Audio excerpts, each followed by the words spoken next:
Looking at highly turbid, muddy source water next to perfectly clarified drinking water presents a structural engineering problem.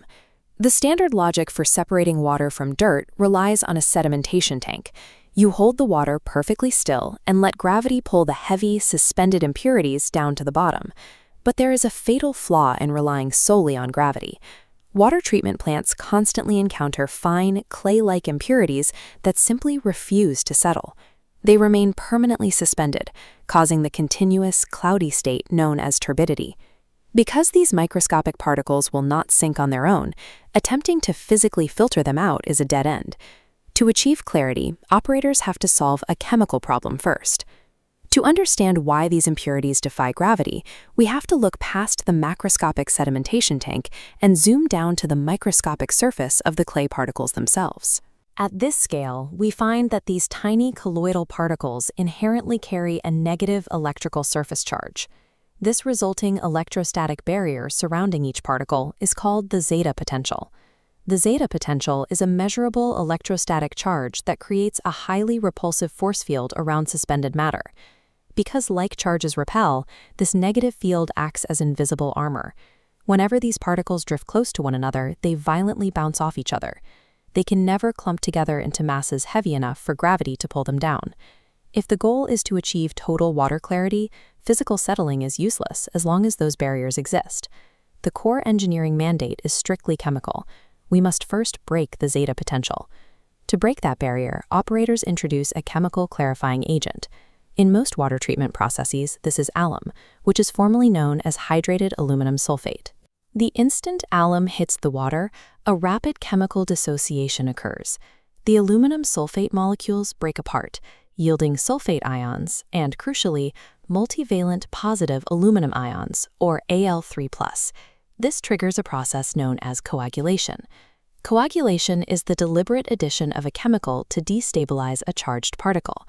The highly positive Al3+ ions lock on to the negatively charged colloidal clay, entirely neutralizing the zeta potential. Because this neutralization needs to reach every single suspended particle simultaneously, this stage requires a high-speed, rapid mix. The intense kinetic energy ensures the alum is instantaneously and evenly dispersed before the chemical reaction completes. Coagulation does not physically remove the dirt from the water. It strictly strips away the electrical armor protecting it. With the electrical barrier gone, a secondary chemical reaction takes over. The metal salts from the alum begin hydrolyzing with the water's natural alkalinity. Hydrolyzing is a chemical breakdown that occurs when a compound reacts directly with water. The byproduct of this hydrolysis is the formation of metal hydroxides. These hydroxides act as highly effective, sticky absorbents within the solution. This stickiness enables the mechanical counterpart to coagulation, a process called flocculation. Flocculation is a specific mixing technique designed to promote agglomeration. Agglomeration is the physical enmeshing and binding of these neutralized particles into larger, heavier clusters. Unlike the violent turning of coagulation, flocculation strictly requires a slow mix. If the water moves too fast, the shear forces will tear the fragile new structures apart. By mixing slowly, the particles gently collide and stick to the webbing-like metal hydroxides, forming dense, heavy clusters that finally begin to sink. The entire kinetic solution is bipartite. Coagulation chemically destabilizes the particles, and flocculation mechanically agglomerates them into a mass heavy enough to settle. In a vacuum, you could theoretically calculate the exact amount of alum needed to neutralize a set volume of water. In reality, every water source has wildly fluctuating temperatures, natural alkalinity, and mineral matter. These variables make theoretical math useless. Because theoretical calculations fail in the field, operators rely on a scaled physical simulation called the jar test. The jar test is a standard laboratory method used to empirically determine the optimum operating conditions for large-scale water treatment. The standard jar testing apparatus is a rigid setup. It consists of 6 1-liter containers equipped with 6 synchronized stirring paddles. At the top center of the device sits a single RPM gauge. This provides absolute, constant control over the mixing speeds, guaranteeing that the rapid mix and slow mix phases are identical across all 6 samples simultaneously. By keeping the mechanical mixing perfectly uniform, operators can alter one specific chemical variable at a time across the 6 jars.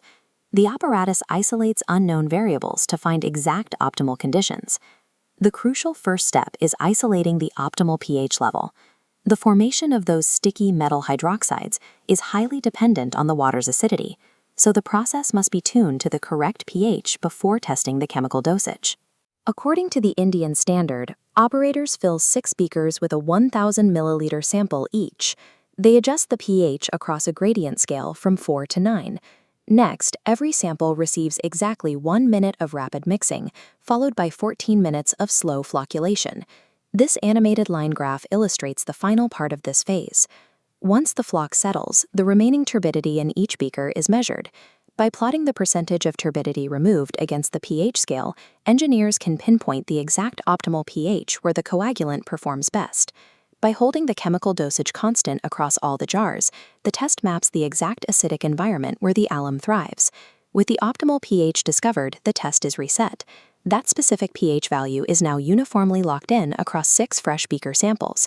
The entire kinetic process is repeated, but this time the variable is the coagulant itself. The alum dosage is incrementally varied across the 6 jars to find the precise chemical volume required. If operators underdose the water, there aren't enough Al3+ ions to neutralize the zeta potential on every particle. A portion of the dissolved solids simply will not coagulate, leaving the water unacceptably turbid. But overdosing carries a counterintuitive risk. Adding excess aluminum actually restabilizes the particles with a positive charge. The repulsive force fields return, increasing turbidity all over again while wasting expensive chemicals. This new chart shows the percentage of removal plotted against those varying coagulant dosages. The steep drop-offs on the left for underdosing and the right for overdosing isolate a razor-thin peak of optimal clarification. The jar test removes the guesswork. Treatment plants identify the exact required dose, avoiding both chemical waste and public health failures. Because this small-scale test dictates the operation of an entire facility, strict laboratory precautions are mandatory. Flawed bench data will scale up into massive plant failures. First, the coagulant dosages must be added to all the stirring beakers at the exact same moment. If they are staggered, the kinetic exposure times vary, and the test is immediately compromised. Second, when the slow mix is complete and the particles have settled, the clear water sample must be carefully siphoned out from the top rather than poured. Attempting to pour the beakers would mechanically disturb the fragile, newly settled flock at the bottom. This resuspends the impurities, ruining the turbidity measurement and invalidating the entire run. When executed correctly, the jar test yields 2 definitive outputs: a single, empirically verified optimal pH and a precise alum dosage rate. Operators take the data from these 1-liter beakers and apply it directly to municipal plants, where heavy machinery processes millions of gallons of water an hour. As seasons change, so do environmental factors like temperature and raw water turbidity. To maintain clarity, engineers continually rerun the jar test to update their operational parameters against the shifting incoming supply. The jar test serves as a critical engineering bridge. It allows operators to calculate the invisible, microscopic forces of electrokinetics and translate them into macroscopic, actionable clarity.